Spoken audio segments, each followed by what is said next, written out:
Hey guys, it's Scott. Welcome back to Spin Magazine's Lip Service. The New York scene is alive and well. 2024 versus what happened in 2000s with bands like The Strokes, Interpol, the Yeah Yeah Yeahs, and LCD. There is an incredible scene happening right now in New York City. My buddy Ryan Gentles used to manage The Strokes. He told me all about it. We get into it with some of the hottest artists in New York right now and chop it up. Coming up in just a moment.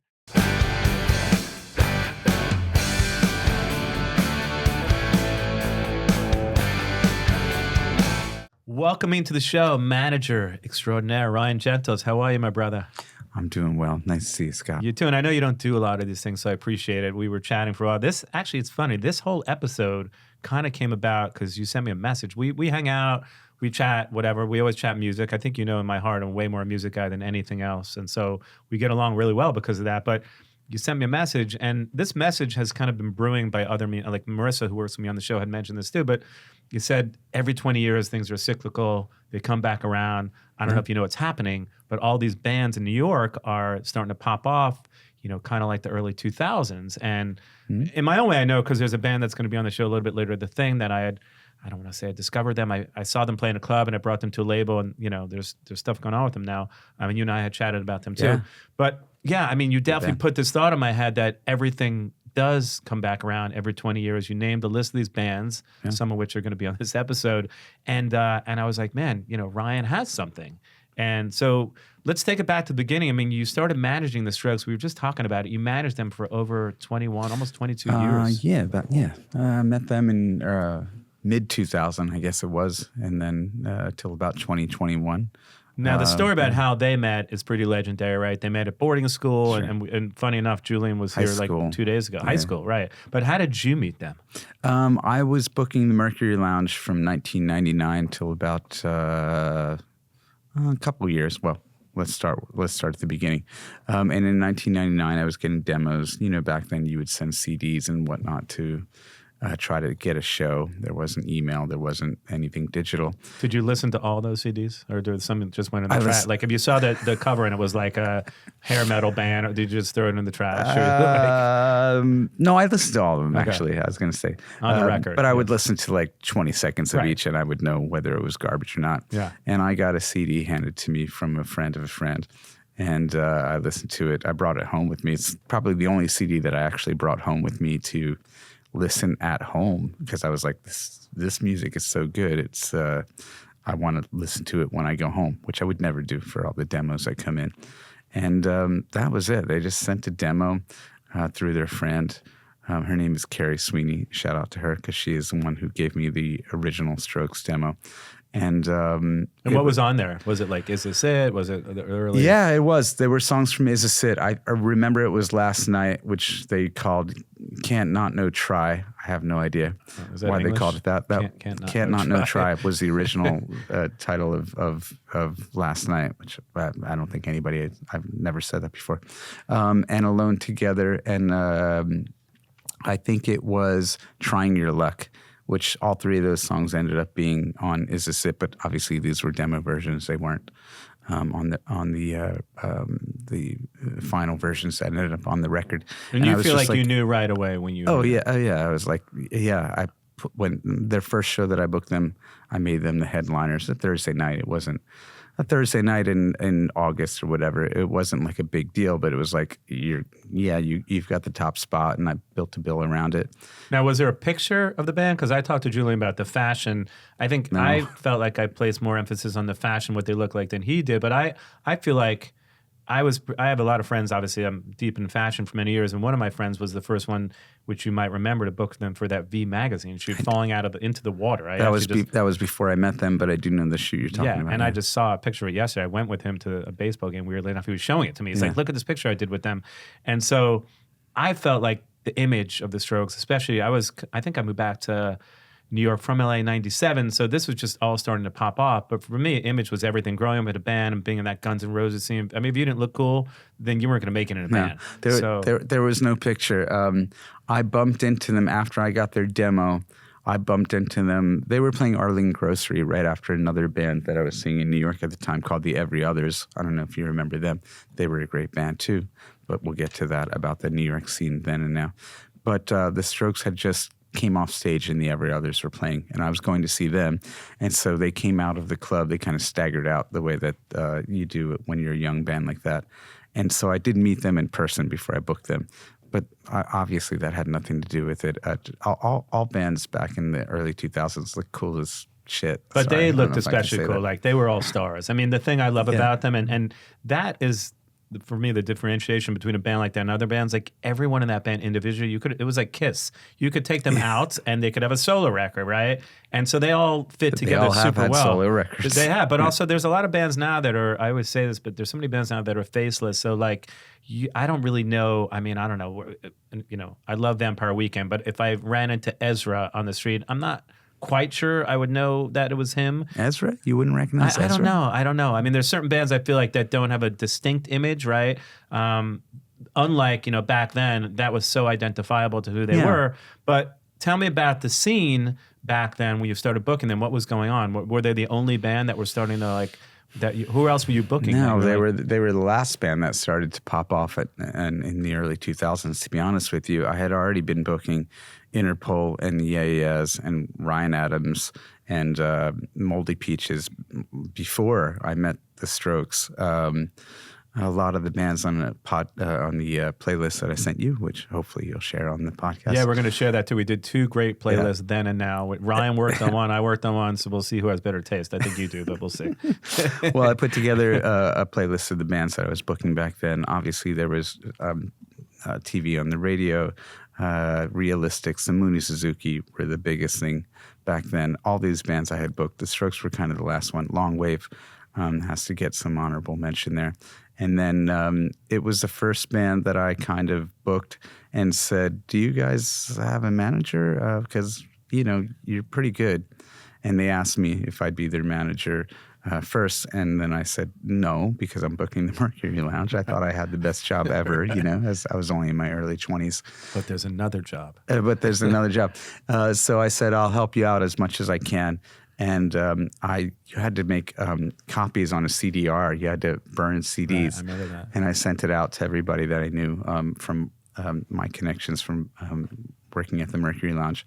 And then it wasn't until Jeff Travis from Rough Trade Records gave us a call and said that he was interested in bringing the band over and signing them that I finally said, okay, I'll manage you now. I must confess, I'm sure I heard the Rough Trade stuff, but you put that on the playlist. And if you guys want to check out the playlist, I think, is this it? What's on the? Yeah, I put, I think I put Last Night and The Modern Age. The Modern Age, which were early demos that they did before they were signed. They're not the versions that are from the record that we released on RCA, but they were songs that we released as an EP with Rough Trade, right? I mean, Julian sounds like he's 15. It's so crazy because I guess I heard it, but I don't remember. I just listened to it on the way here and I was like, wow, it's so the crazy. Early demos. But do you remember seeing their rise in popularity and what was going on? I mean, tell me about seeing all that happen, because what I remember is, and I had discussed it a little bit with him, I mean, obviously there was so many beautiful people at their shows, right? There was like models, and you have Tom York and Liam Gallagher, and all these people started showing up, Don Hills, and then all of a sudden, like, everybody wanted to go because it was a scene, and then it became this whole thing. Like, if you weren't there, you missed something like epic because of the scene that was being created at that point. I mean, sort of. Tom York, he came to the show that we did in Northern England. I can't even remember. Oxford. I think Tom York was at Oxford. That's the only time we saw him. Liam and Noel came in Philadelphia when we were doing a residency. When I first started booking them, we decided to do a residency in different towns. We did one in Boston. We did one in Philadelphia. You talked to Albert, and I don't know how much Jules told you on your cast, but maybe they told you about the old days, but we did one in Philadelphia, and I remember Liam and Noel showing up and it being kind of epic because they were like, wow, we've got Oasis at our show here. This is exciting. I lost track of the question. No, but I was just saying there was a scene that was being created. You could feel that energy. And I was saying the crowd was so good looking. Again, I mean, people probably know Jules' dad started one of those huge model agencies back in the day. Yeah, right? I think that's a little bit of a fallacy that gets put upon them. It really had nothing to do with... he worked there for a minute. I talked to him. Yeah, he worked there for a minute. Yeah. And I started my career in that industry too. Yeah. So, I mean, I understand, but I feel like everybody was, from what I remember, again, this is early, but I remember everybody wanting to go to those shows because of just the crowd was so beautiful too. Yeah, but I think that's just because they were also so young and beautiful. Exactly. If you remember in the 2000s, yeah. they were really good-looking guys. I don't think Jules working at Elite had anything to do with it. I just think that he had a band that was full of a bunch of young, good-looking guys that were making amazing music. And so, maybe some beautiful people showed up there. That wasn't the agenda. That wasn't the goal. I had nothing to do with it. Well, the music was also incredible, right? That first record is so epic. But tell me about the scene that was kind of formulating. You had something to do with it, being one of the people that were actually booking a lot of these bands. So in a way, you were shaping what was going on. Yeah. I was fortunate enough to maybe suave enough to convince the owner of the Mercury Lounge, Michael Swear, who's a great guy. Shout out to Michael. He still owns the Mercury Lounge. Convince him to let me book the room. I don't know how I was able to do that because they never had a booker as young as me. And Teresa Chambers was my mentor, who was the booker that preceded me. And I was in a band at that time, and I knew all the cool bands that were popping off around New York. And so he let me give it a shot. And I just kind of started booking my friends or bands that I knew that were happening at the time. So were you friends with Paul Bangs? Did you know James Murphy? I wouldn't say I was friends with Paul and Daniel from Interpol. Daniel was kind of the one that ran all Interpol's business, but I knew them and they knew me. And James Murphy, actually, him and I never crossed. But Mooney Suzuki, Sam from Mooney, sure. And they were bigger than any of those bands at the time. The AES and Nick Zinner would book the shows through us. Candy Darlings, Long Wave, Steve Schultz from Long Wave. All those bands were major draws at the time. Were the labels just buzzing around the Mercury Lounge all the time, or was it just you literally were sending the CDs out? They weren't there. No, they were not buzzing around. They were staying away. They were staying away. It wasn't until the Strokes really, because all those bands were great, of course, and they've already etched their mark in history, and they continue to make great music. But no, the labels were not buzzing around. It wasn't until I think that I started to try to light a fire under what the Strokes were doing and booked that residency in December of 2000 that the labels then started to pay more attention to those bands. And no disrespect to them, but it was, I think, I think that's what kind of kick-started it off. Was it your idea then to bring the band to London? Because the Strokes, in a way, kind of broke out of London, too. I think London had a lot to do with their Enemy and their early success, in a way. No, it wasn't. I mean, I would love to take credit for that, but it's not. You can't calculate those things when it's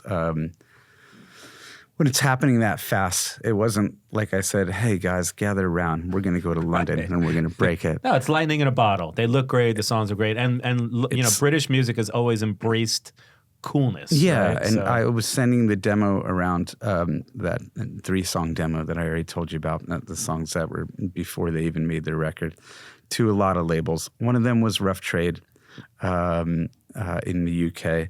And Jeff Travis called literally when I was working at the Mercury Lounge booking bands. They were like, Jeff Travis is on line 1 for you. And I was like, what's that? And I said, I answered the phone and he was like, I got the demo you sent me and I want to fly you over here and put out the CP. And if you want to do it, I'll buy the tickets and book the tour. And that's kind of how it happened. So it was like, okay. I got together with the band. I remember that night, someplace not far from here, Avenue C. I think we met together. And I was like, they're going to pay for our tickets and book a tour. And what does a record deal like that even look like? Off an EP, small. I can't remember now. We're talking about 25 years ago. But I think it was something like, we'll do the EP, we'll split it 50-50, and here's $50,000, and we'll pay for you to come and tour here. Obviously, then if you parlay it into multiple record, LPs and such, yeah, we negotiated after that.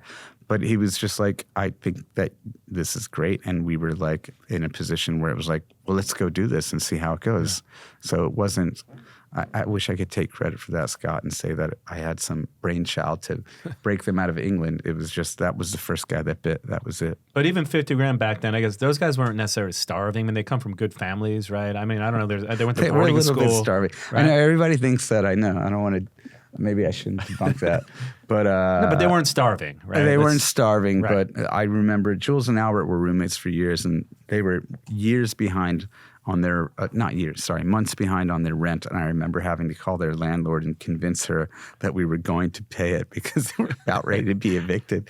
They didn't get a lot of help from their families. Sure. Yeah, it's true. They weren't starving, but they also weren't the trust fund babies that I think a lot of people like to make them out to do just because of the names that they have. They weren't.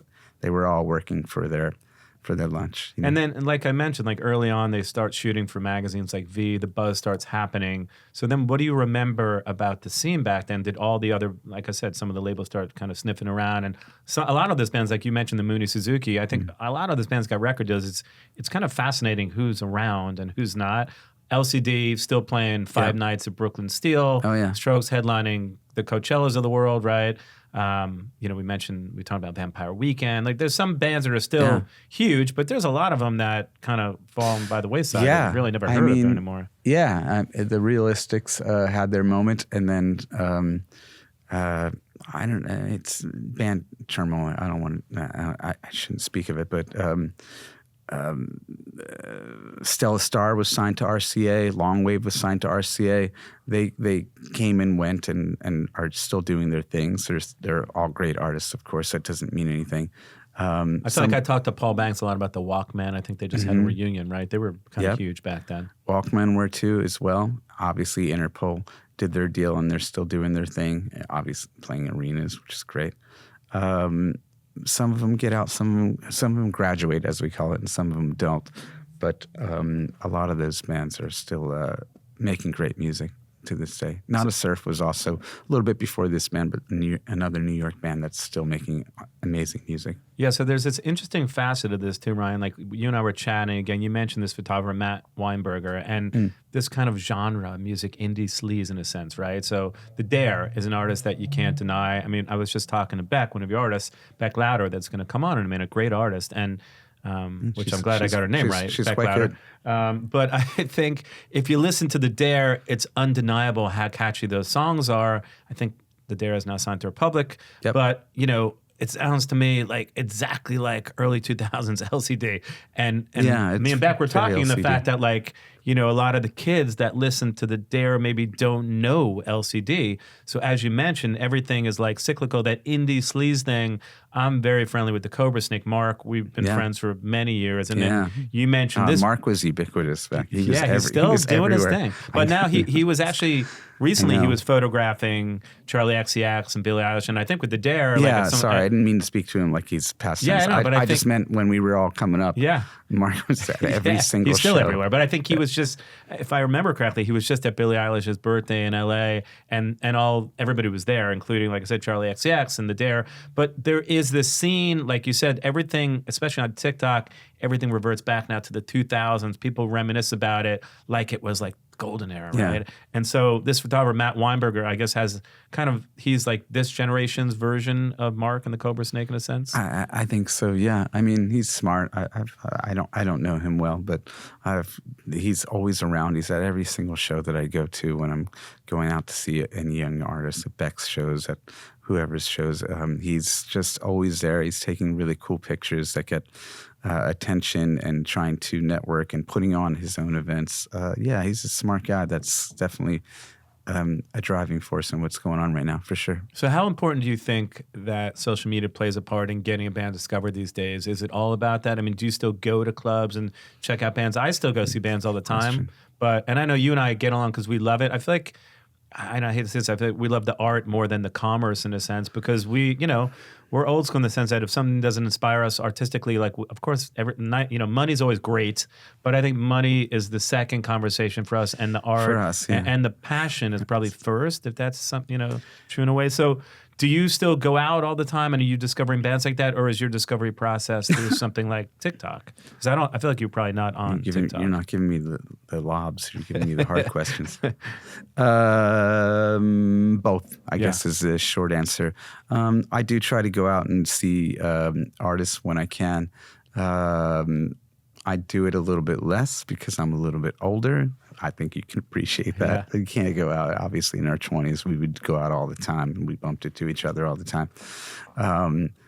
If there's something that I hear, I got to go check out. I'm going to go see The Cave tonight at Jean's, which is old Scott's place at Butter, because a friend of mine, my old assistant and colleague Jasper and Spencer, manage this band called The Cave. So I'm going to go check them out because I hear that they're doing good things.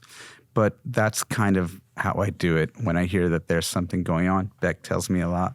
If like, you got to come see this band or whatever, or other friends, I will go out and see it, but I don't just do like what I used to do. I used to hang out at Brownies, at CBGB's, at, now I'm dating myself, at Mercury Lounge and whatever, and just go see what was happening.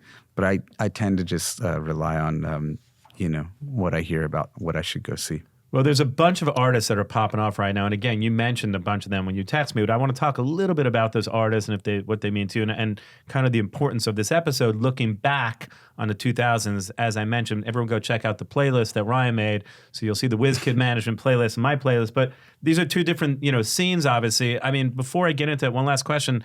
In terms of being in a band now and being in a band back then, what's different for an artist? And because it's so hard to tour now, and you see all these TikTok videos about an artist streams $1 million, whatever, and they make 45 cents, right? Yeah. So how does it differ being an artist now and someone's manager than back then from what was going on? I mean, to me, it actually differs a lot less. This is going to be a hot take, a lot less than most people think. There's two things going on. Obviously, when you talk to labels or I talk to agents or I'm trying to get an opening slot for an artist like Bec, and they want to know what are your numbers. Everyone wants to know what your metrics are, right? Social media, following, monthly listeners. I think that's kind of on its way out, I feel like. I hope I'm not wrong about that. But it's about the same thing that artists were doing 20 years ago, working the streets, working the crowd, networking, making people. If you're in your bedroom and making music and you get 1 million Spotify monthly listeners or social media following, it's not going to equate into a career. It might equate into a moment, but it's not going to help unless you're out there actually doing it and networking and meeting people in person. It's kind of the same. Yes, those things are important, and artists have to do them. And if they don't embrace social media, you're cutting off half of your lifeline.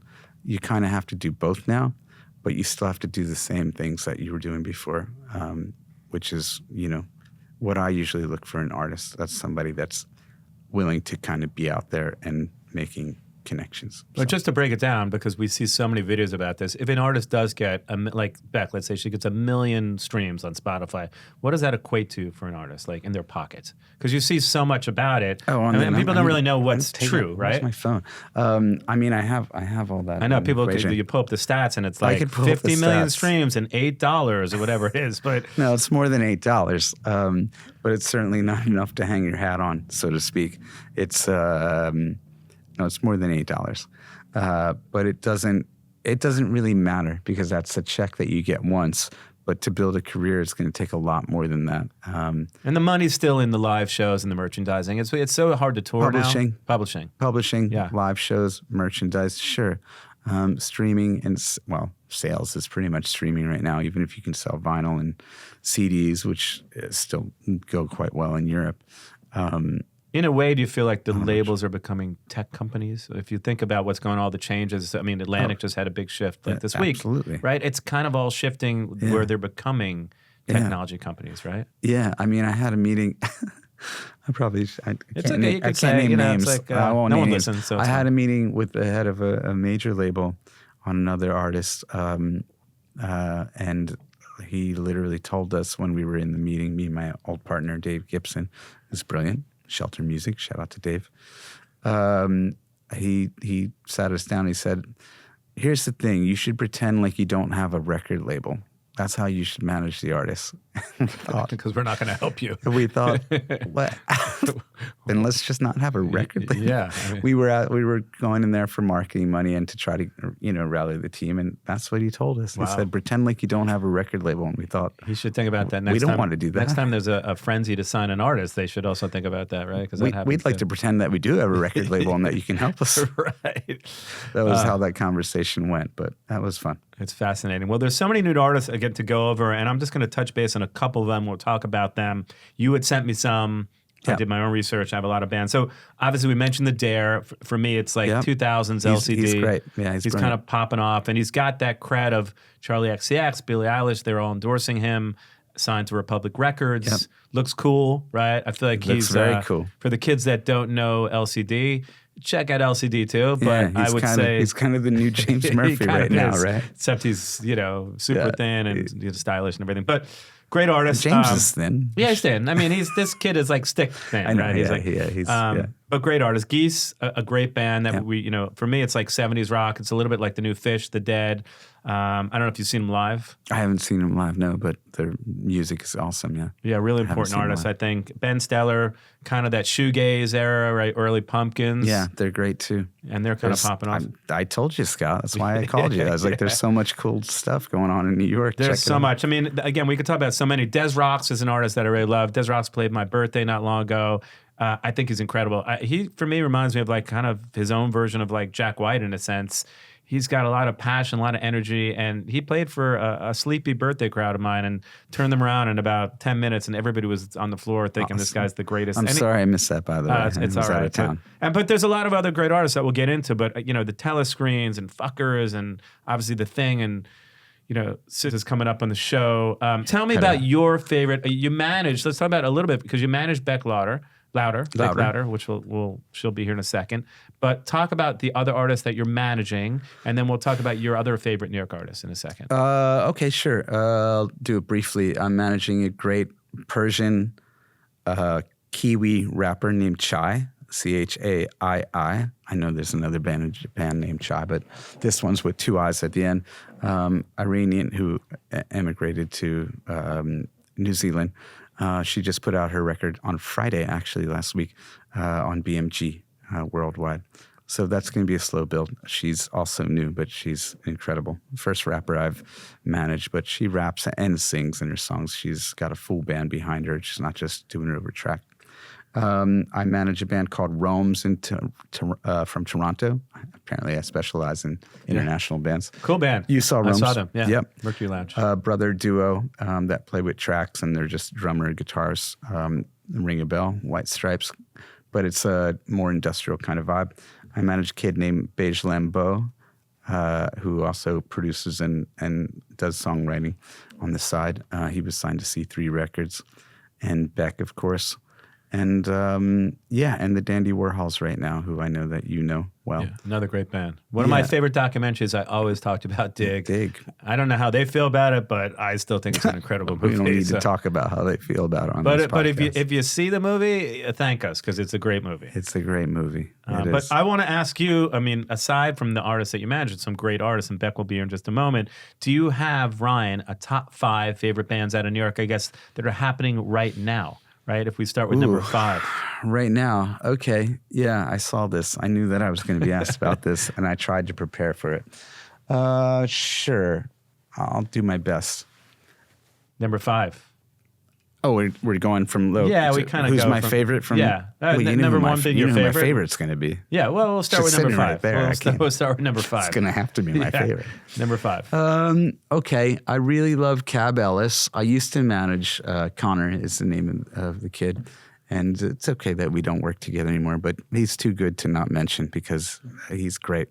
Bec's seen him. She'll probably talk about him. His live show's fantastic. And he's a brilliant artist, so Cab Ellis would be one. And Cab's new music is like hip hop meets indie rock with a bit of sax thrown in. I mean, it's eclectic. You could call it that. Yeah. Sure. Yeah, it's unique. Yeah. I really Number like. 4? I really like Pan Arcadia. I like what that kid's doing, Eamon and his band. I shouldn't say that kid. That sounds condescending, but you know what I mean. But I feel like that's a throwback to the Walkman meets Early Strokes in a little bit. Sure. Yeah. I'm speaking my language. Yeah, it's good. I like what three. he's doing. I really like Malice K. his sound is kind of like nothing else that you can compare to what's going on. He's got a really interesting kind of thing going on. My friend Ben Goldstein, who you should talk to. I had breakfast with Ben yesterday. Oh, yeah? And I think that he mentioned that yesterday. He said he was in London. Yeah, I saw him yesterday. He's a liar.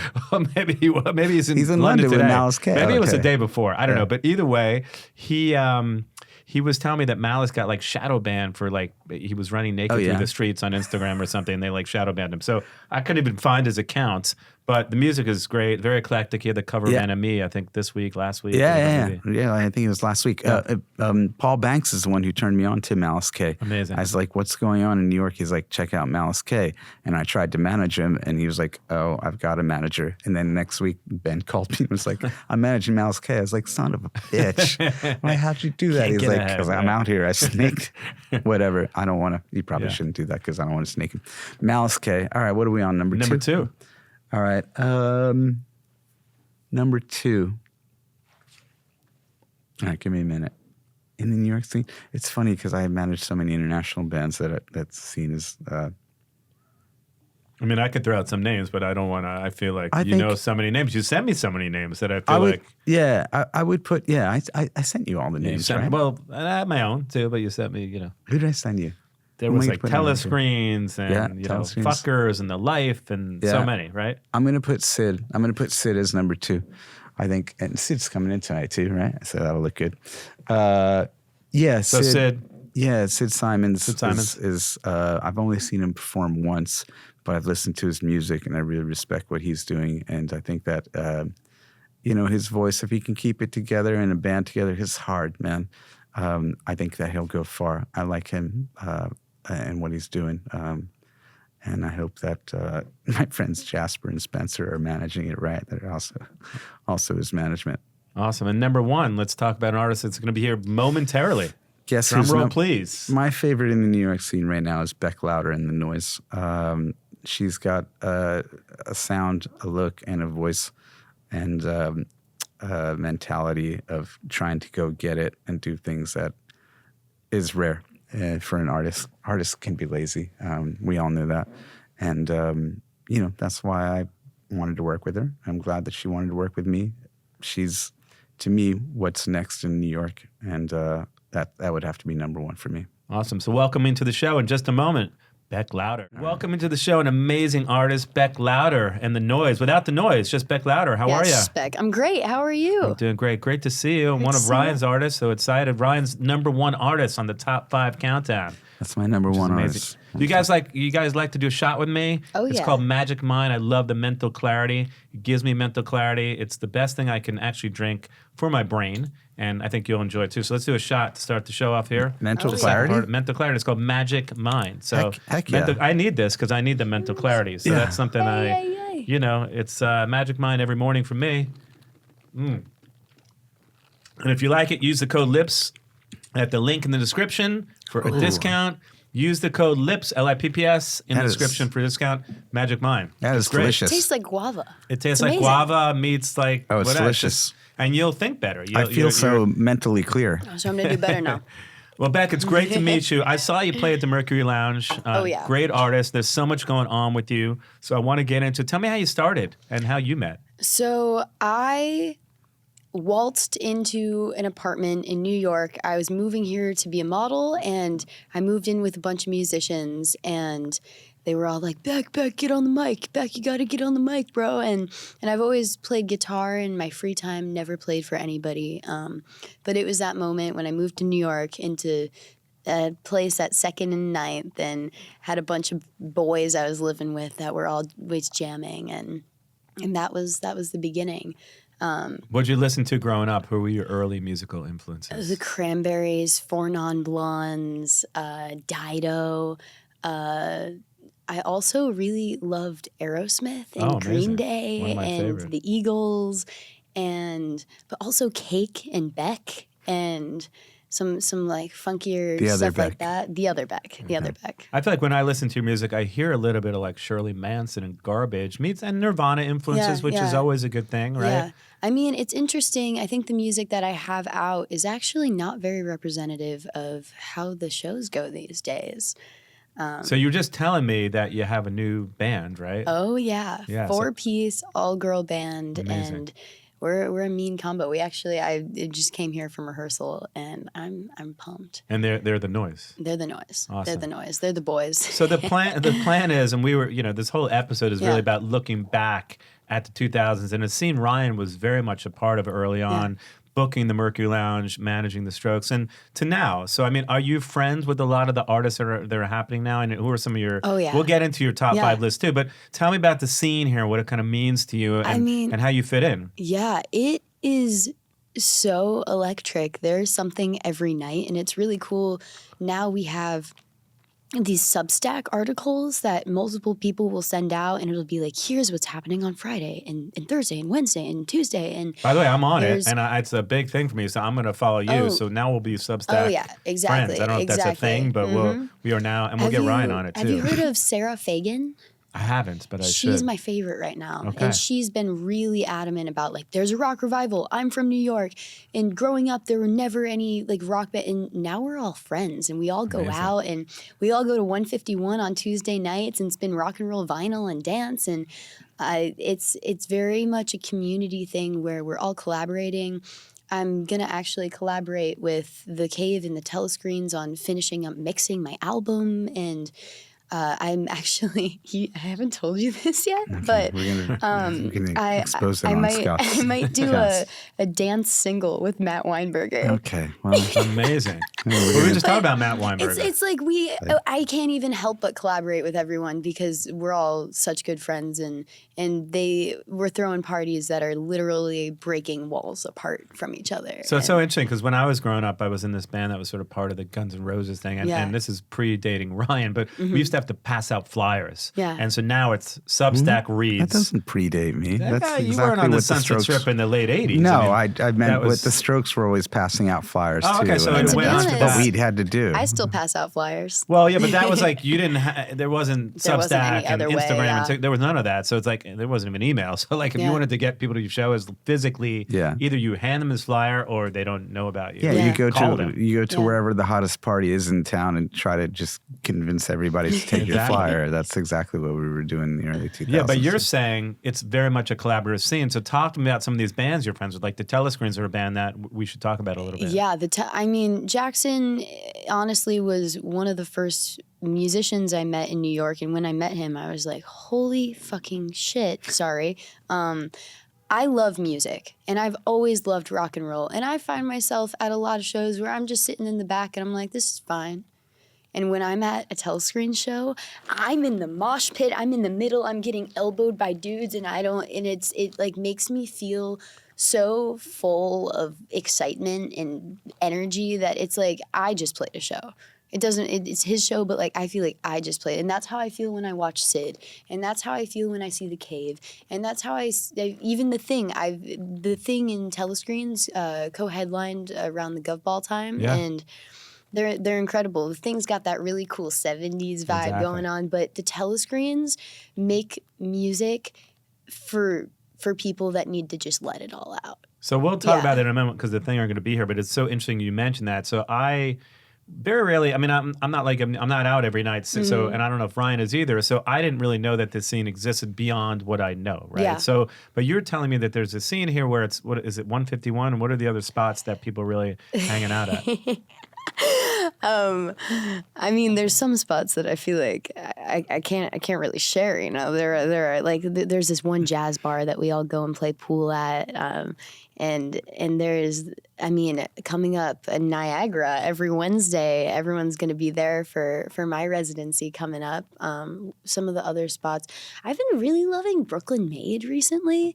These Manhattan kids, they don't like to leave the city, except they'll come to Brooklyn Made. They'll come to Brooklyn Made, and well, now Desert 5 opened up there. That's going to be a little bit of a hub, especially because country is so hot right now. Yeah. So for sure, but there is a camaraderie. It sounds like. Oh yeah. That you're saying between Torture all the and the bands. Desert Spiders, like we're all so inspired by each other, and I think you can feel it in the air. And everyone, I mean, for the past year, we've been like, this is it. Like, this is like, we're all best friends and we all love each other's music and we're all coming up at the same time. But what's interesting is, it's so reminiscent of that like meet me in the bathroom era, except shout out to Lizzie Goodman. Yeah. Except it's so like I wonder who's actually gonna be the face of this time, because there's so many artists that I like. Connor from Cab Ellis is the most insane, entertaining performer I've ever seen. Like he's just balls to the wall, like doing flips and throwing shit, and like it's crazy, it's insane, and like I really hope that he's one of the faces of this time. But it's like nobody knows, you know what I mean? And there's something really driving about that. At least for me, I'm like, I want to put every ounce of my soul into this because it's real and everyone's here and it's the time and it's our time. And even, I mean, it's the most validating thing in the world to have Ryan go, yeah, this is kind of what it felt like, back in the... Well, what's interesting is like a lot of those artists that were in that film, because I've interviewed so many of them, and some of them were friends of mine, they never watched the film, which I just thought was strange, but I don't know. I mean, it is what it is. Why they lived it. They don't need to watch it. I just wanted to add on the poignant thing that I would add to what Bec was saying is connecting those dots, and which I didn't get to say to you when we were doing our first segment there was... in the early 2000s, there was a thing, which is the thing that prompted me to call you, where, we'd all go to Mars Bar. You remember Mars Bar? I talked about that with Julian, and now it's like a bank, and we passed it, and he's like, when this thing became a bank, he's like, I knew that everything was over. Everything has changed. Yeah. So we would go there, and you'd see, Karen and Nick and from the AES, or the guys from Interpol or whoever. I keep touching on them because they were the ones I saw the most, but obviously everybody else in the scene was there too, from Long Wave to Mooney Suzuki and Realistics and guys like that. That I haven't seen in 20 years until I started managing Bec, and when I was managing Cab, where I go out to their shows now, to the younger shows, and they're all there. There's Eamon from Pan Arcadia. There's Jackson from Telescreens. There's Lucas from Savoy. Yeah, he's always there. There's Matt Weinberger, this era's Cobra Snake again. Cobra Snake is still there. Yeah, he's still there. He's still there too. It's true. But I'm saying, but he's 20 years older than he was then. And I've been here in New York, Scott, as you know, for many years, 30 years now. And haven't seen it.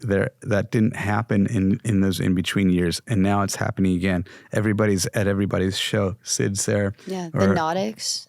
Yeah. Sure. Well, Bec, let me ask you, because you're this incredible new artist that's exploding as part of this scene we're referring to, but do you have a top 5 bands of the 2000s, right? If we start with number 5. Yeah, number 5. He's going reverse on us. Okay. All right, number 5, Interpol.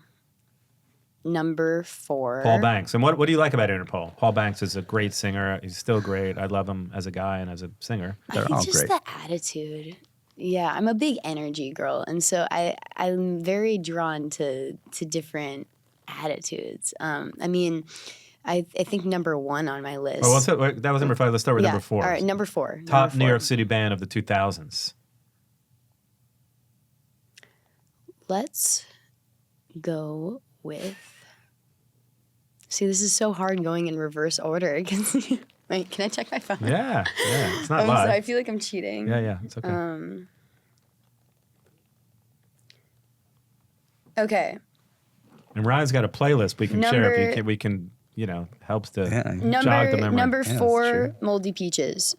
Cool band. Oh yeah, super cool. Now, Ryan, did you ever work with the Moldy Peaches? Of course. Yeah, you did, right? I managed them early in. I mean, managing is a loose term because they kind of managed themselves. There wasn't a lot to manage, but I did bring Jeff Travis from Rough Trade Records, who signed the Strokes, to see the Moldy Peaches. I remember at the Sidewalk Cafe, if you remember, they used to do. Where they started, and Jeff signed him there. Awesome. And then I managed Adam Green's solo career for a long time. That's too. true. Yeah. Number 3 for you, Bec.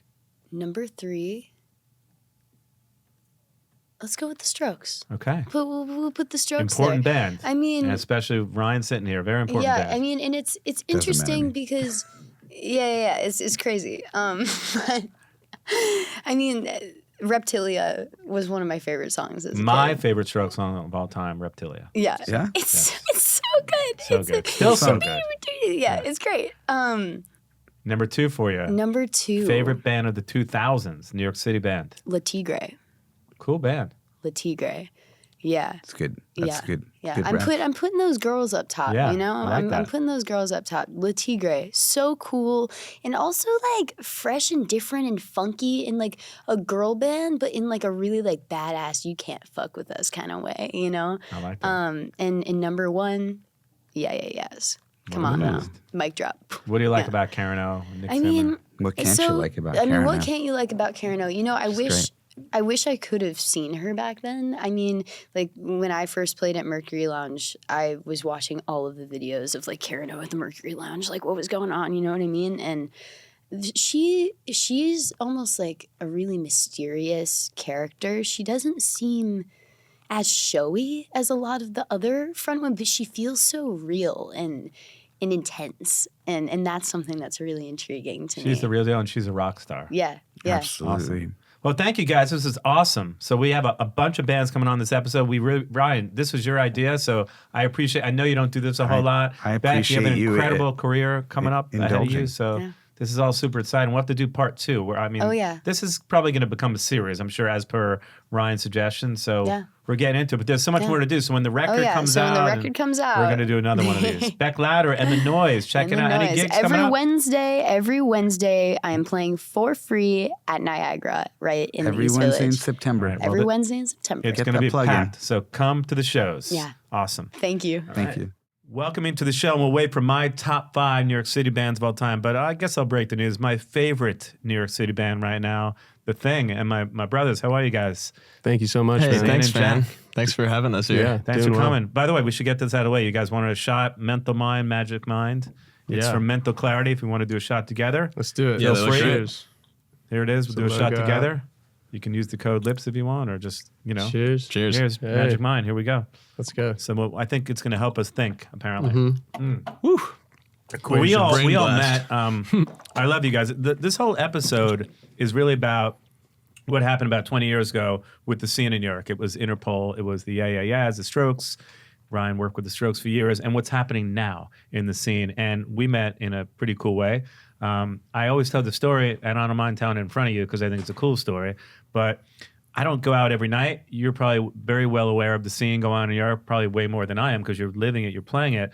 I still go out a bunch, but I would just happen to walk into a place that I hang out a bunch. You guys were playing, and I always tell the story that there was like young girls were singing your song, rock music, by the way.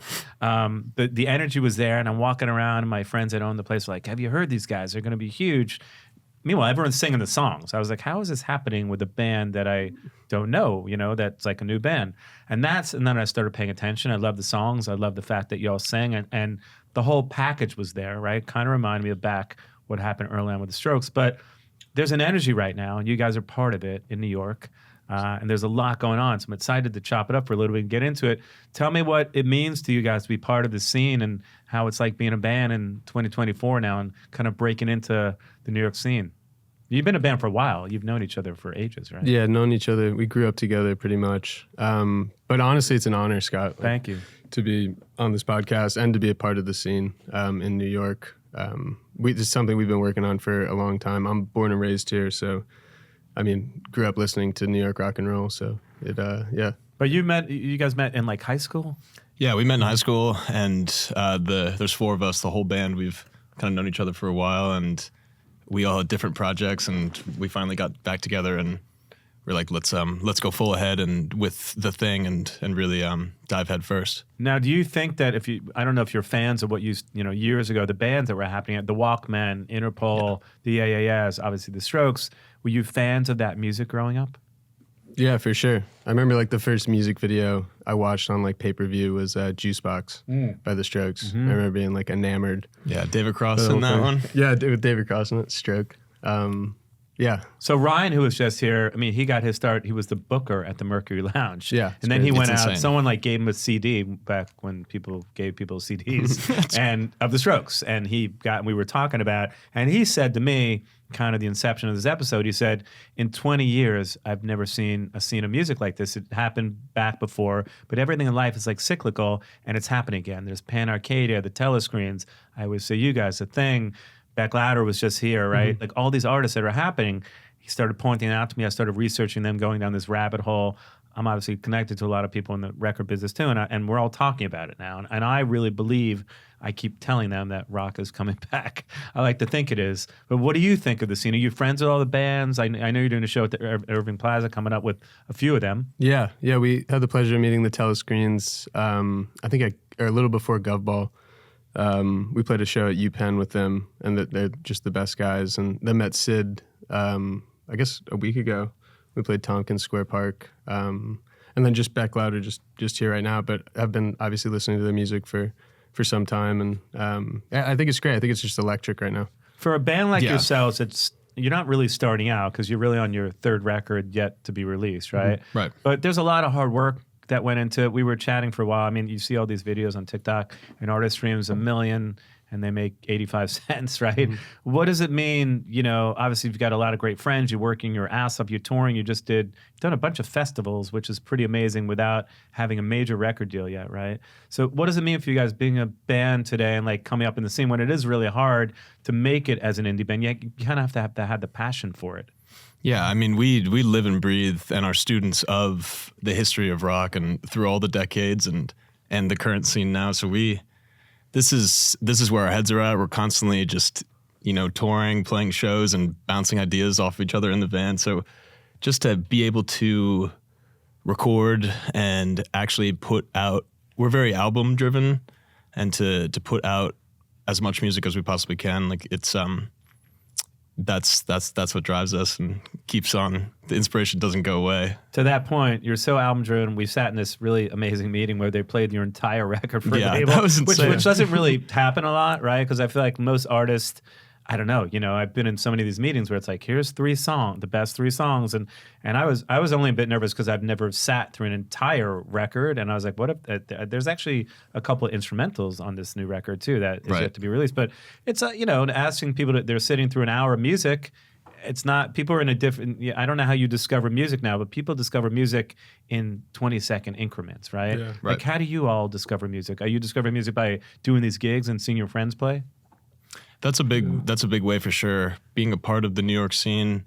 But I think a lot of radio stations. Radio is still not dead, just as rock and roll, but live sessions on KXP or WFUV, the Fordham station, it's a big way to get discovered, all these, Tiny Desk, NPR type stuff. And Radio, the app. Yeah. With like 5 O's. Yeah, with like the whole globe on it. You can you find so much stuff on there. It's fascinating. It's really I had yesterday or the day before, Julian Casablancas on the show, and I said, how do you discover new music? He said, I listen to the radio, but nothing above 92. I'd never heard that before. I guess anything above like 92. I don't know. I guess it's a thing. If it's over 92, it's like commercial or something. Wow. I never heard it. I mean, maybe that's like a hymn thing.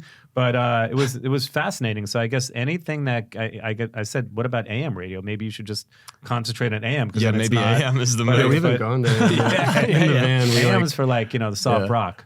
But other artists, I mean, we should talk a little bit about the artists that are happening, because I'm going to ask you guys in the end sort of your top 5, which I always do, and people seem to love their top 5 New York City rock bands and the rock bands of the 2000s. But talking about the bands that are happening right now, and do you feel like there's a camaraderie between these artists? Yeah, that's something that's definitely surprised us, I think, as we made the move to New York in 2021, and was just everyone really does support each other, and it's not really competitive at all. There's just such a plethora of different, there's so much going on in the overall music scene, but with our scene specifically psych rock and just rock and roll in New York, it's everyone loves each other, and if you're out there putting it out and playing and putting in the work, typically you get a following and people fuck with you. Yeah, I'm going to mention some artists now to see if you have that relationship and you've seen them. But there's bands like Fuckers. Have you seen Fuckers? Mm-hmm. Yes. Yeah. Any thoughts? I think they're awesome. Yeah.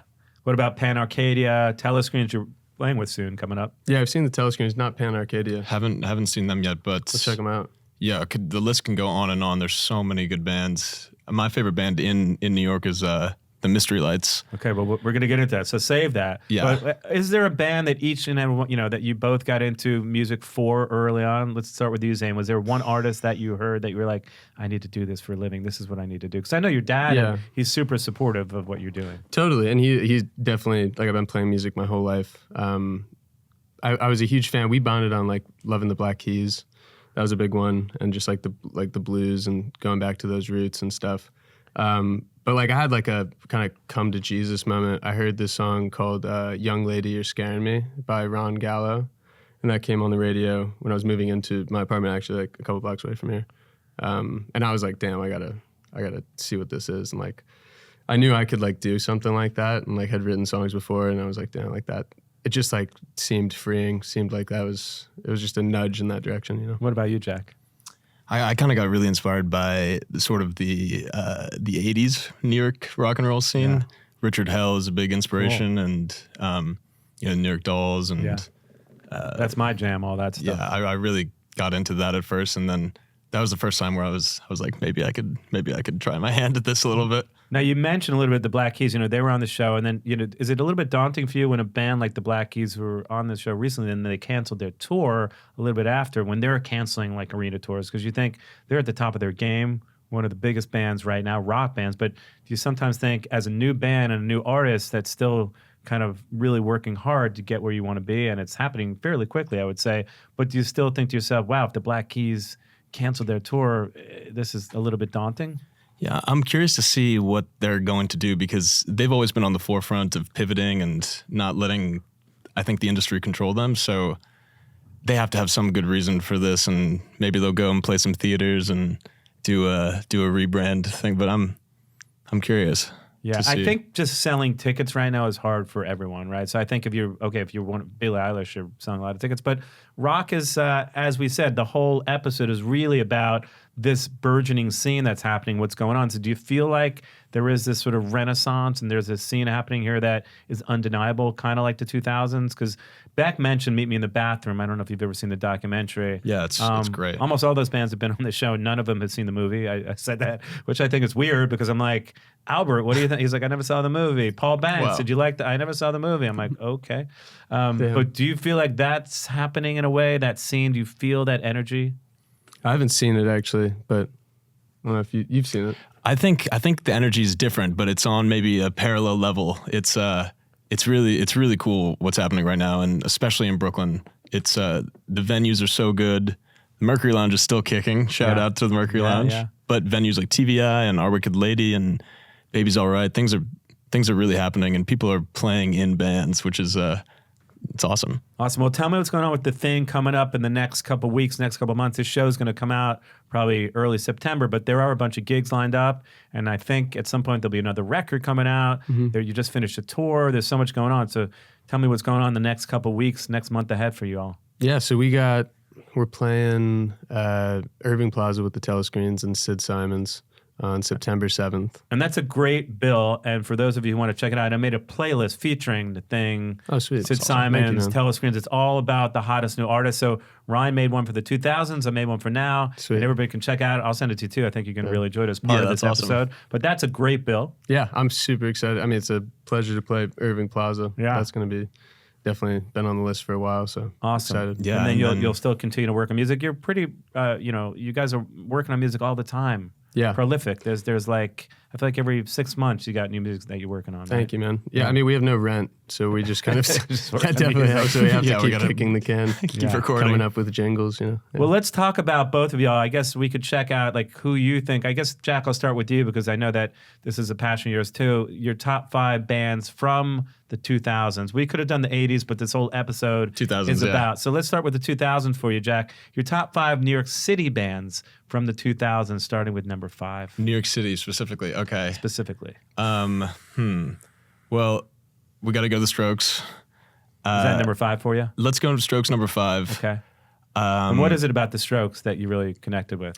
I really connected with their whole dynamic. I love how the two guitars battle each other. lead and rhythm. We kind of have a similar thing going on, and Julian's voice is amazing, of course, and the production, we record ourselves, so the production is really inspiring. Have you heard the Rough Trade EP we were just talking about? I hadn't heard it until Ryan put it on this playlist, but it's so cool to hear the early beginnings. Right. I was saying Julian sounds like he's about 15 in that that EP, but it's pretty cool. That's crazy. Start with number 4 for you.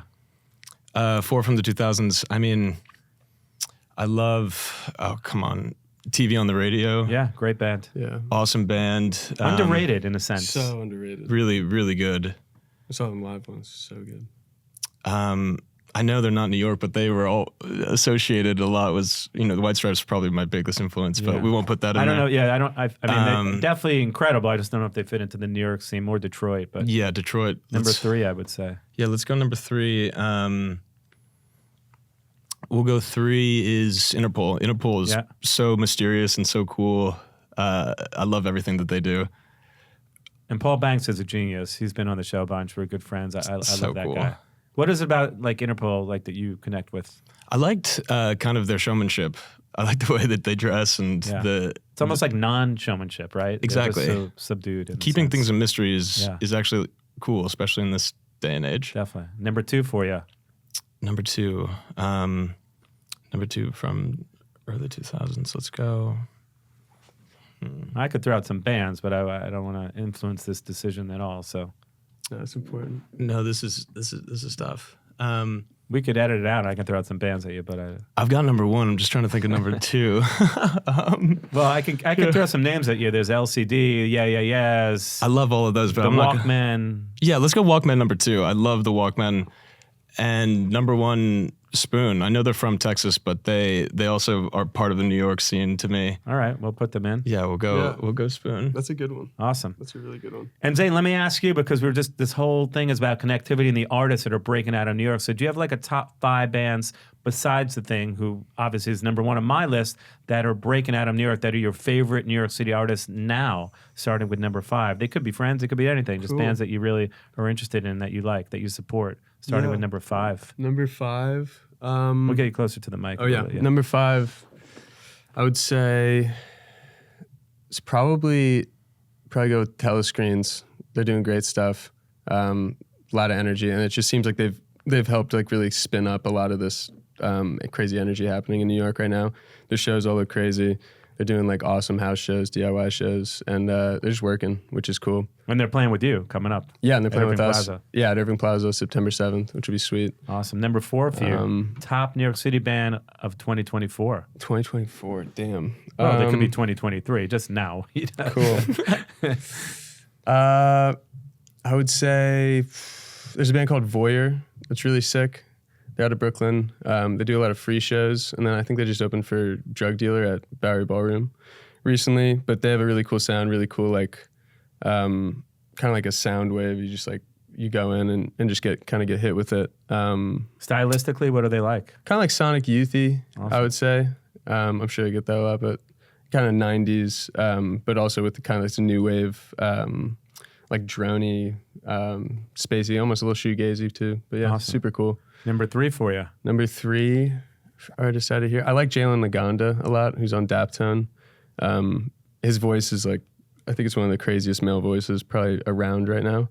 And with that Daptone sound and production, it's just ear candy. But yeah, he's incredible. Awesome. Number 2 for you.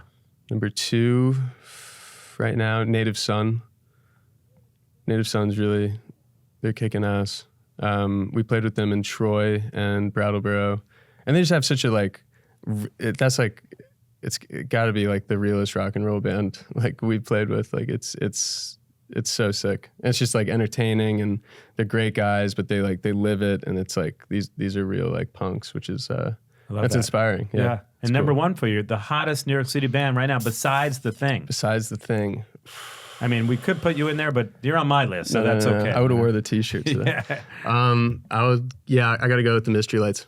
Their sound, I mean, just been so inspirational for so long. We started listening to them 3-4 years ago, before we probably even before then. When I was in Charleston, we were probably listening to them. But yeah, have you done shows with them? No, have we? No. We played Haunted Hop with Jonathan Tobin's event.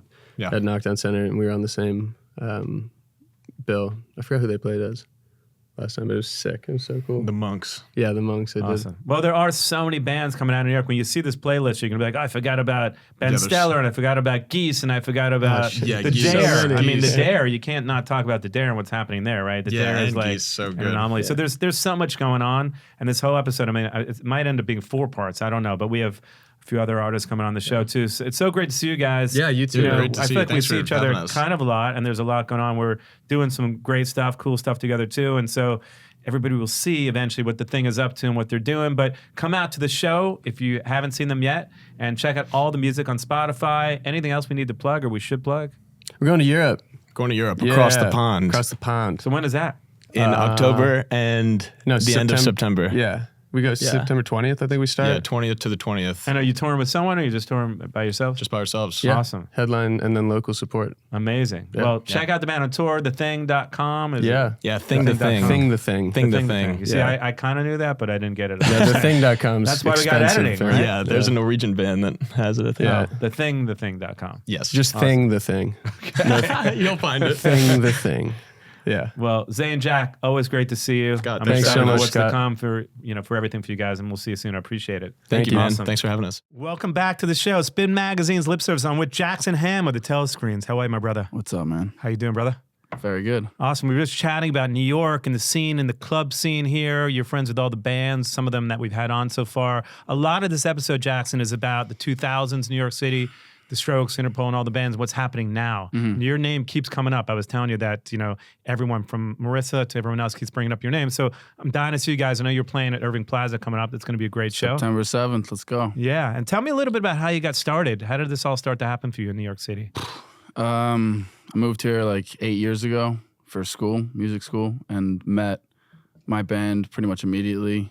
A lot of spiritual things happened that brought us together, a lot of serendipitous moments that we couldn't ignore. And How'd you meet them?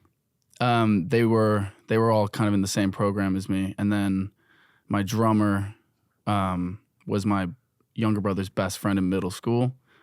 All of a sudden, like 2 years into us making a record that nobody even fucking cares about. Can I swear on this? Yeah. Are we off? We're off terrestrial television. Yes. We can or terrestrial radio. I Yeah, guess. or radio, yeah. Is this on the radio right now? Yeah, basically right when we needed a drummer, God gave us a drummer. Just walking down the street, like bumped into him. He's like, dude, I just quit drums a week ago. I was like, no, you didn't. So that was meant to be. Yeah, and we had a show booked at the Mercury Lounge. We ended up playing there every month for a little over a year. We had a residency there, built it up, took it to the Bowery Ballroom, played there twice, sold out twice, Awesome. and now we're playing Irving Plaza. So for a band like the Telescreens, when you talk about, I mean, I don't know if you've seen the movie Meet Me in the Bathroom, but a lot of this episode I've is seen it. Yeah, yeah. When you think about the scene back then, you think about the scene now, do you feel like there's almost like a revival and a resurgence 100%, of rock yeah. and roll? So Yeah. talk to me about the scene and what it means to you now. I mean, I think, a lot of my favorite artists are my best friends these days, which is like, Sid, who's coming on later, is incredible. Cab Ellis, you should check out. Yeah. We spoke about him on the last episode. Yeah, it feels good to be inspired by people that are directly around me. And I think it all, to be honest, had to do with COVID. And I was here before COVID, and everybody was kind of stuck in, hip hop was ruling the radio, and the airwaves were being, I guess, ruled by music that wasn't really built for these rock clubs. And then everybody got stuck inside, and this desire for human connection became like just festered, and when the gates opened back up, everybody just wanted to be together. And for me, that's the whole point of rock and roll music, is just promoting love, expression, being together with your human beings. We're all here once, we're all on the planet together. And so it's like, whatever you can do to just, there's a lot of bullshit that goes on in the world, but the whole point of art for me, the whole point of music is garnering a relationship with everybody and bringing everybody closer together. Definitely. I want to be reincarnated as a 1975 David Lee Roth. I don't know if that's going to happen, but I'm hoping if that could happen to me. Dude. But when you talk about, there is a camaraderie, I guess, then between you and some of the other bands, right? Because we're talking about Cab Ellis on the show before, we were talking about The Thing. You and I just discussed The Thing. They're playing with you at Irving Plaza. But you really feel this kinship with the other artists in that sense? Like no competitiveness? I mean, you shouldn't be competitive with any. I feel like everybody always says that, like, yo, you competitive with other bands, blah, blah, blah. I feel competitive with John Lennon. I feel competitive with, I feel like we should be all competitive with the generation that you're comparing us to. Yeah. And we should step the fuck all over them because the whole point is we pyramid up, you know, and we should be getting better every time. We should take everything to the next level and strive to be better than what came before us, you know? So who were you listening to growing up? I mean, who were your main influences besides John Lennon? I mean, Joy Division, you know, the Pixies, Pink Floyd, Zeppelin. Like, if you want to talk about that era, LCD Sound System, TV on the Radio, Interpol, The Strokes. Cool. Yeah, yes. Like, yeah, I could fucking, you know, go all day on that. But, like, you know, my favorite guitar player of all time is John Frusciante. Amazing. I love the Chili Peppers. It's interesting because Ryan, who was on the show, who used to manage the Strokes, he put together a playlist of all the bands back then, and I put together one that you're on for this new, you know, the new generation. Yeah. Some of those bands ended up really doing well, but there's bands like Mooney Suzuki that never really made it. For sure, yeah. And other bands like the Walkmen that kind of made it, but didn't really quite make it. Yeah. Do you feel like there's, out of all the bands besides yourself, obviously, and you're headlining Irving Plaza, which is incredible. Thank you. I mean, do you feel like, who else do you feel like are sort of your picks to click that you think are really going to come out of the scene and people will remember 5 or 10 years down the road? I mean, it's tough. Like, there's a lot of things that play, and you know, me and Connor have actually been, and Sid, we've been all talking about this. What we need as a scene is for one hit to happen, to resonate throughout and ripple throughout the entire world, to let everybody know that rock and roll lives in New York City, and kind of until then, the bubble is a bubble. And you kind of just want it to spread like wildfire. And for me, that's about a song. And so it's kind of about who can write that song. And so that's what I do all day, is just write songs, try and work on it. It's funny because I feel like for the last 5 years, I've been talking about Oasis reforming. And dude, yeah, I'd like to talk about that. And even the fact, and when Julian Kazmankis was on the other day, this is about a week ago, I said to him, I'm pretty sure that Noel and Liam are good friends, and that I hear through very good sources that they're hanging out with each other now. And I'm sure any moment now they're going to announce something, and then it happened. So maybe that's going to bring back the rock and roll. I love Oasis. What's the Story, Morning Glory is one of my favorite records of all time. I can play it all on guitar. Wonderwall was the first song I ever learned on guitar. My friends who, I'm going to shout him out, Shane O'Neill, who passed away, taught me that song. But I don't give a fuck, dude. I don't give a fuck that Oasis are getting back together. Yeah, I like Fontaines DC's new album. Yeah, cool. I want to hear new stuff. Yeah. Like, I'm tired of like this whole like, you know, Disney buying the fucking shit out of everything and like repackaging everything and giving us the same stuff we've heard over. What the hell is new? Yeah. Give me something new. I want to feel. I want to feel something brand new that I've never seen before. And like, I feel like I haven't, you know. You don't really feel that with them. It's rare. Yeah. Like, it's rare. Yeah. And there's stuff that comes out today. Honestly, like, I was so happy to hear the Fontaines record because it was like the first thing I had heard in a long time where I was like, dude, fuck yeah, this is fresh. And they're great live too. Dude, I mean, I haven't seen them live, but yeah. Yeah, so you feel like that's the band right now that's inspiring you more than any other band? No. I'd say probably like right now, like I play live, and for me, I want to be, you know, the greatest rock and roller alive. Like, I don't give a fuck. And there's this, you know, Connor from Cab Ellis, who is a psychomaniac, and he pushes me, and there's Sid who pushes me, and you know, Bec Lauder you had on the show. I'm gonna give her a shout out, and just like the people around me, I feel like push me and inspire me. Do you think any of those artists you'll collaborate with in terms of writing songs? Yeah. Do you write songs with any of them? Honestly, like, dude, you know, I'm big into cooking. Yeah. I call it cooking and cooking. So like, not cooking, but actually cooking, fucking chefing in the kitchen. So like, I invite, like, you know, Sid over to my house, and And I'll cook him a little meal, and he'll play me some songs. And awesome. Maybe after this, I'll get invited up your place for a little chef session. I'll chef up anytime, bro. Come on, whatever you want.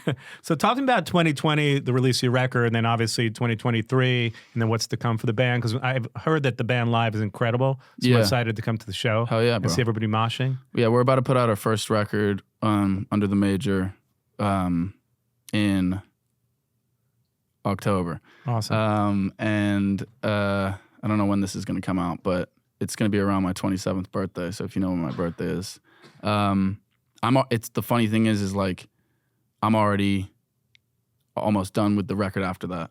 So the next one. Yeah. Awesome. So I in May we recorded 28 new songs. Amazing. A lot of songs. Yeah, but music just takes so long to come out. So like I see you got floods on your paper, like or burns on your paper. Like I wrote Burns 6.5 years ago. Wow. So like I don't know. Just essentially, when the audience hears it, they don't necessarily know when the songs are written. For them, it could all be new, exactly. Right? So, and to hear people like connect to even floods, like I wrote that in Atlanta in a hotel room during a thunderstorm. It all came out at once. I just picked up my guitar. I felt like the pre-tsunami. I pressed record on my voice memos, and it all just came out at once. And now 4 years later, there's a song that's on Spotify, and I'm like, people are connecting to it. Amazing. But it's like, it's almost the act. It's not yours anymore once it's out.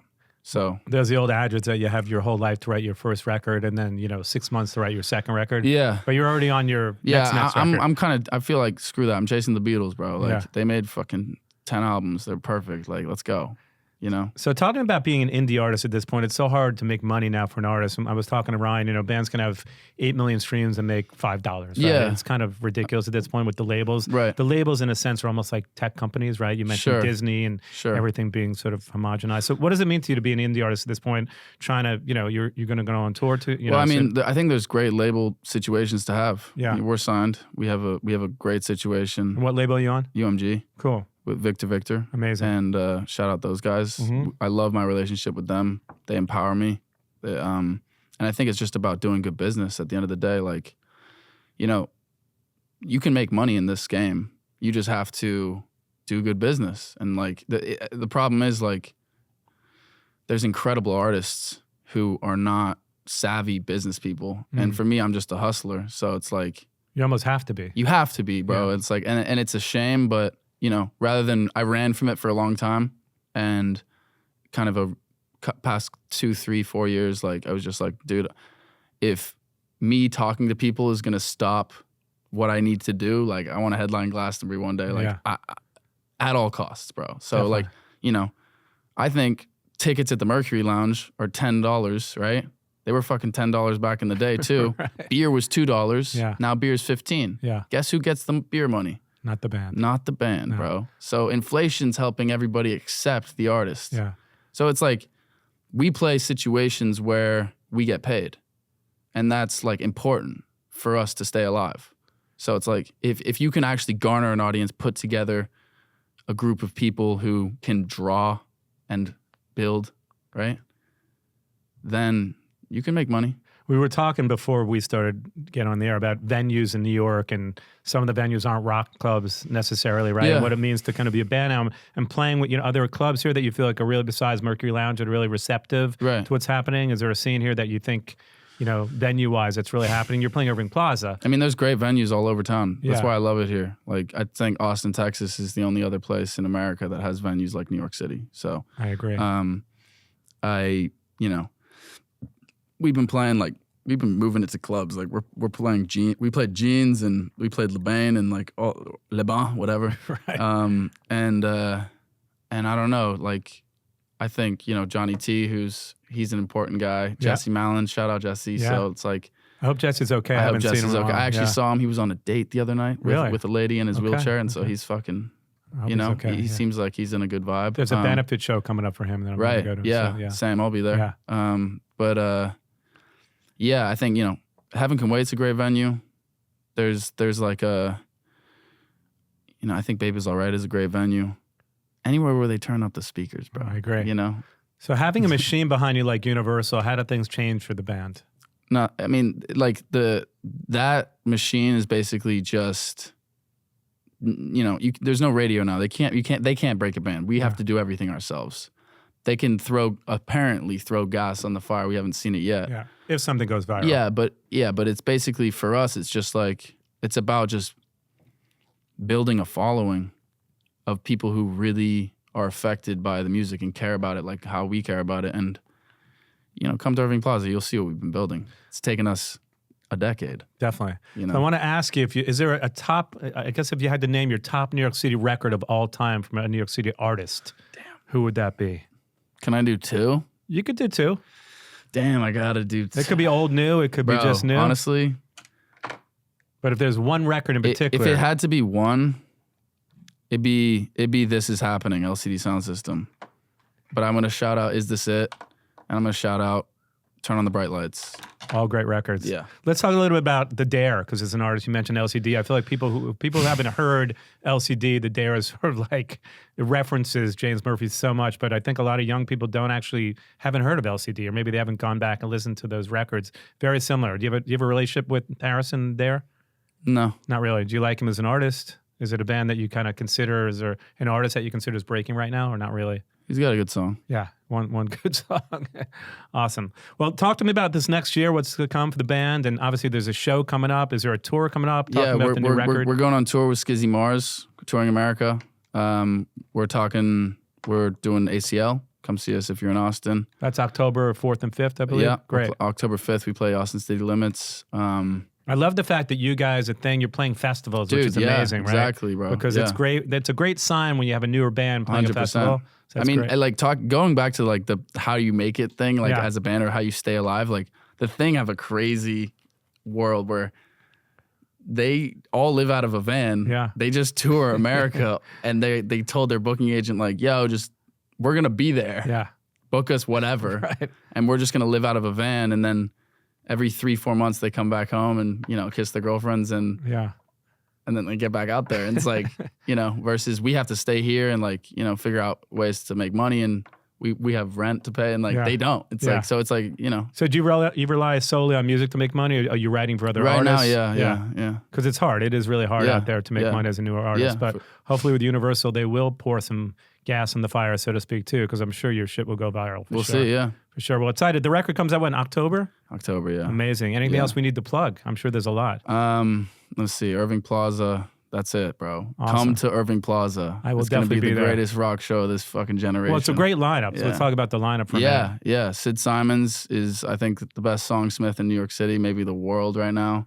And then the Thing are a time portal of a live band. I feel like I'm watching like Zeppelin reincarnated, and dude, oozing swag and just freaking like, I mean, if you haven't seen them live, basically I think we picked those 3 bands.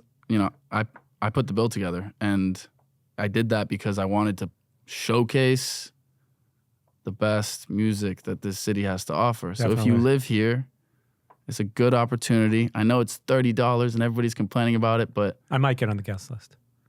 All right. Or I might pay. Maybe, look, bro, I don't know how pockets work. I don't know how deep your pockets are, but everyone's complaining about the $30 ticket. All right. What I'll say is you get 3 bands. Yeah. All right. It's worth it. Support. Definitely support. Yeah. And also the after, you pay for the ticket, you get on the after party list, like after party at LeBain. So it's like a whole night of entertainment that people are caring a lot about.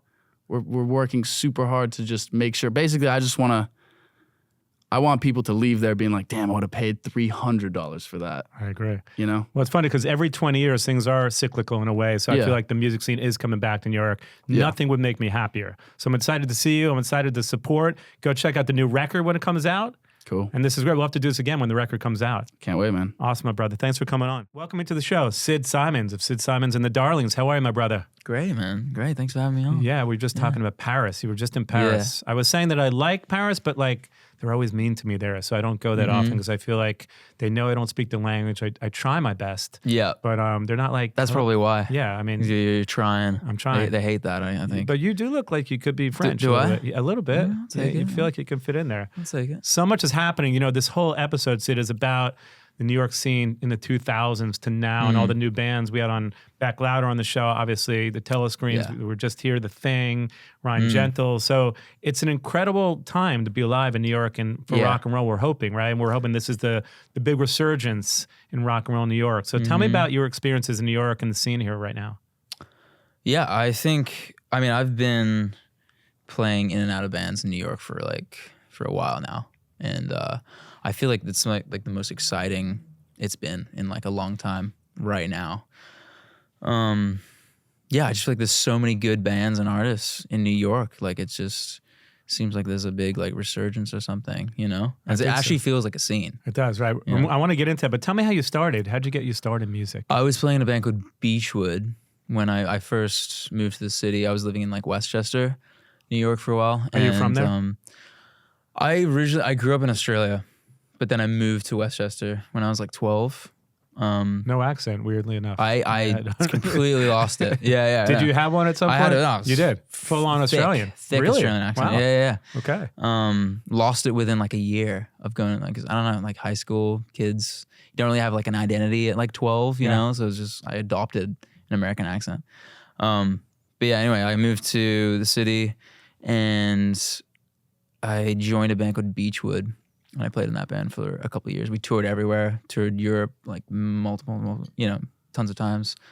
Was there a scene back then when you joined Beachwood? They're like, there was some good bands around, but like the Mystery Lights, Ben Stiller were playing as well. But like, there wasn't like, it just seems like everyone's in a band right now.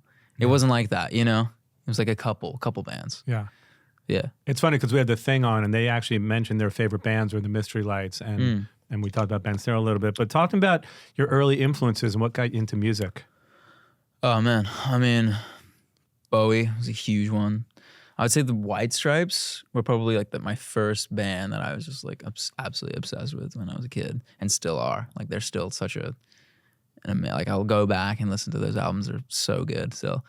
And you were young when all these bands started popping off in New York, from LCD to Interpol to the Strokes. But do you remember that time period? And I mean, obviously, I don't know how old you are, but I feel like you were pretty young when that was happening. Yeah, I mean, I was living in Australia. I was super young. I was like 4. Did the music make it over to there? Were those bands kind of exploding there? I didn't really get into music until I was like 16. You know, it took me a little bit. Like I didn't actually start playing guitar until I was like 17. Yeah, 18, I'm sure at 4 you weren't like actively searching for music on Spotify. Yeah. But I just mean like, did you ever, even when you got a little bit older, did you kind of dive into that music? Oh, absolutely. And that scene is like one of my favorites. Absolutely. I love all those bands, you know. So talk to me, because we went through so many bands. I mean, there's a plethora of bands that are happening now in New York, from Cab Ellis to Telescreens, you, obviously, The Thing, Bec Lauder was on the show. There's so many bands here. And I always talk to the bands now about, is there a sort of a camaraderie between all you guys as artists? Are you writing songs? I know, Jackson was just telling me how he cooks. He actually literally cooks, and then he writes songs or plays music for friends, whatever it is. I think what's kind of special about what's happening right now is that we are all friends.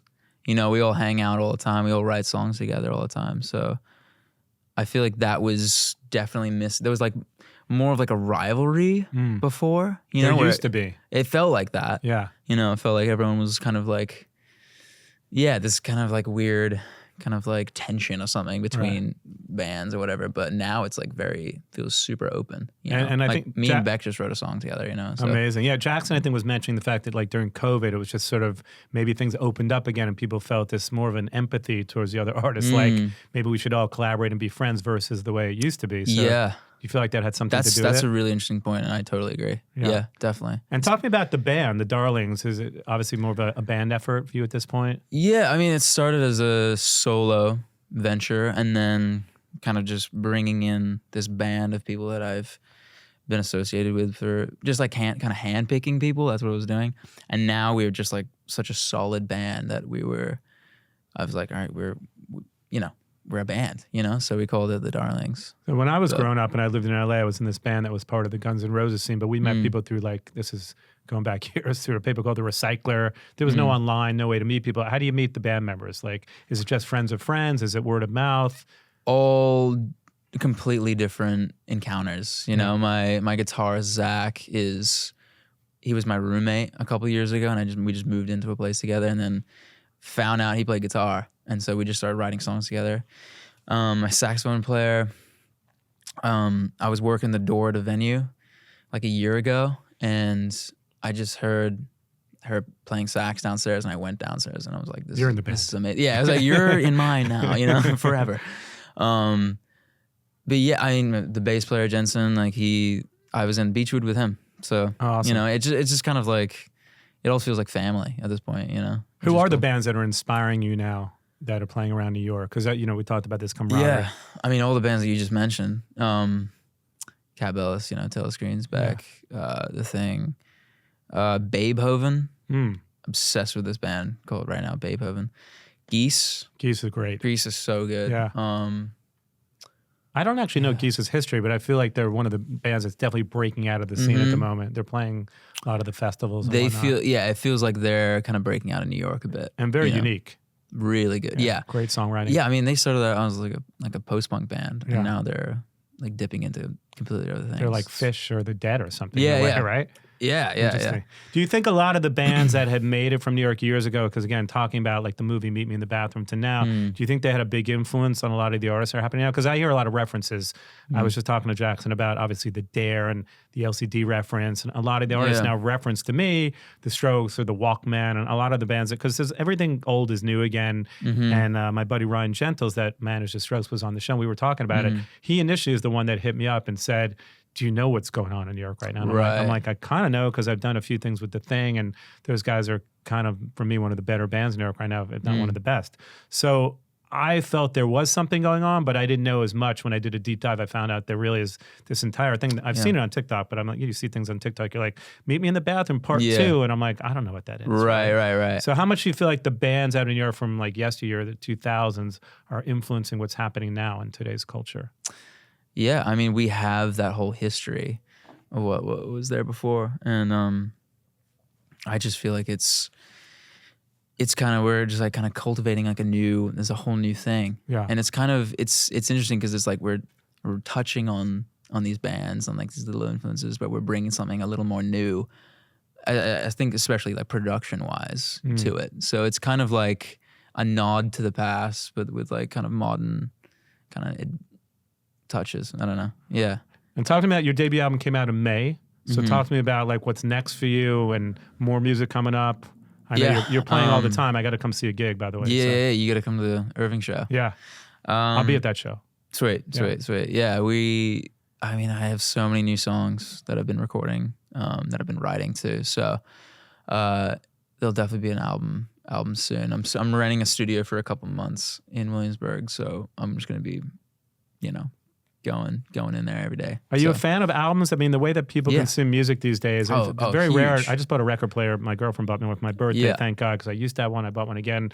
I love putting on a whole record. If you listen to Kid A or the Bends, or looking at Tom York over here, right? It was meant to be played like that. But totally. Are you a fan of like records these days, or do you think that the way people consume music, like dropping singles, is okay? It's a very single heavy like era we're in right now, but I'm all about albums. I love like I listen to something front to back. I love like the concept of telling a story through a whole piece of a project, If you have to name like one perfect album, what would you consider that to be from start to finish that you could put on and leave it on and not skip a song? I mean, In Rainbows, honestly. Yeah. That's up there. See, I go the Bends. Yeah. And I go, for me, like, OK Computer and the Bends are two of the best rock records ever. But In Rainbows is an interesting choice. It's one of those, it's funny because I think it's like the last record that I got into with Radiohead. I was always like OK Computer, Die Hard, and then the Bends. And then it was weird. It was like the last thing it was like this like beautiful little piece that I had never discovered. It's so good. That's like a non-skip for me. Like, I would have thought you would have said like a Bowie record, just knowing a little bit of I mean, Hunky Dory. Hunky Dory, right? Is definitely a great album. Oh yeah, absolutely. There's a band that like, if we're just talking about like early 2000s, like, well, I guess they broke up like right before the 2000s, but this band like no one ever talks about is Jonathan Fireeater. Oh yeah, very cool band. They're just like underrated. Dude, one of my favorite bands of all time. Like they're so good, and yeah, their whole story is amazing. Yeah. I mean, we always talk about underrated artists on the show because I feel like Yeah. there are so many artists that are underappreciated. I'm constantly talking about this band Jellyfish. For me, is one of the best bands ever. If you haven't listened to them, I gotta pick check up 'em like out. Belly Button or Spilt Milk. But I think it's probably the most underrated band of all time. Honestly, I know that's like a heavy statement. but 90s? They're 90s, yeah, Okay, and a okay, little okay. bit 2000s. I don't know exactly. Yeah, 90s, 2000s, but one of the ahead of its time for sure. But if you have to talk about artists that you felt like were underappreciated or underrated besides Jonathan Parade, or who else would they be? Oh my god, so many. I mean, a band called Super Drag. Cool band, yeah, sure. You know them? Yeah. Oh yeah, I love them.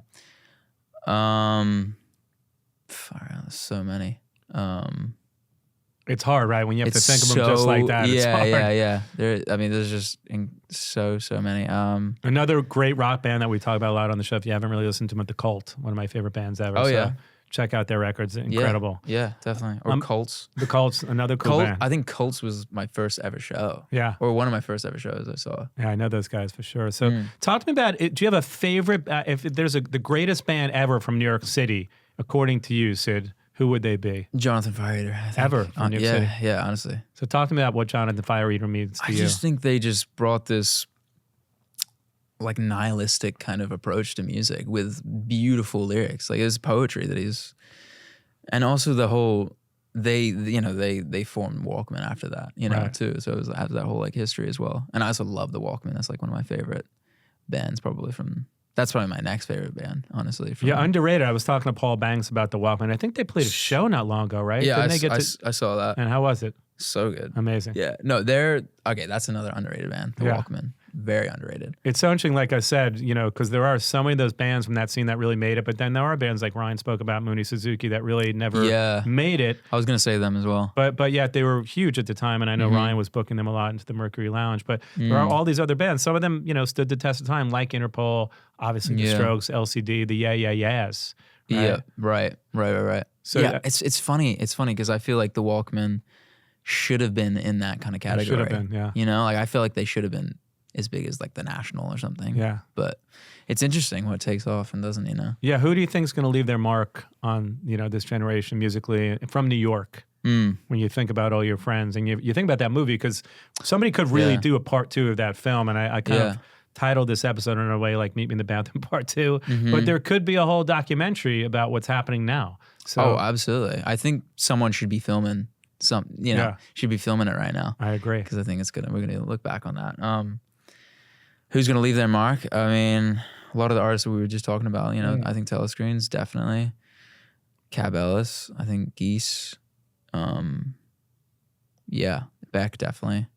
I love the fact There's that so Jackson many. said you're like DJing with him tonight. So you can really tell there's something going on. Where are you DJing tonight? Well, I was going to say, this place called Studio 151, and it's like, it kind of feels like it's like Max's Kansas. I don't know Really? what that felt like. I never went there either, but I was dying to go. I see all the pictures. Like Big Rock exactly. Talking. But it kind of feels like there's something like new and exciting, and like all like you go there and you see the whole music scene there. Amazing. And it's every Tuesday night, and it's so fun. It's all vinyl. We bring our own records. Awesome. I'll tell people to bring records and we spin it. I got to come. You should come tonight, man. Yeah. Well, think about Max's back in the day. You had Lou Reed and Bowie hanging out with Alice Cooper, hanging out with Iggy Pop, right? I don't know if that'll ever exist again, but maybe you guys are this next generation's version of that. Maybe. Yeah. Maybe there'll be stories about that. well, talk to me about this next year. What's to come for you? New music. You said you'll release another record, possibly.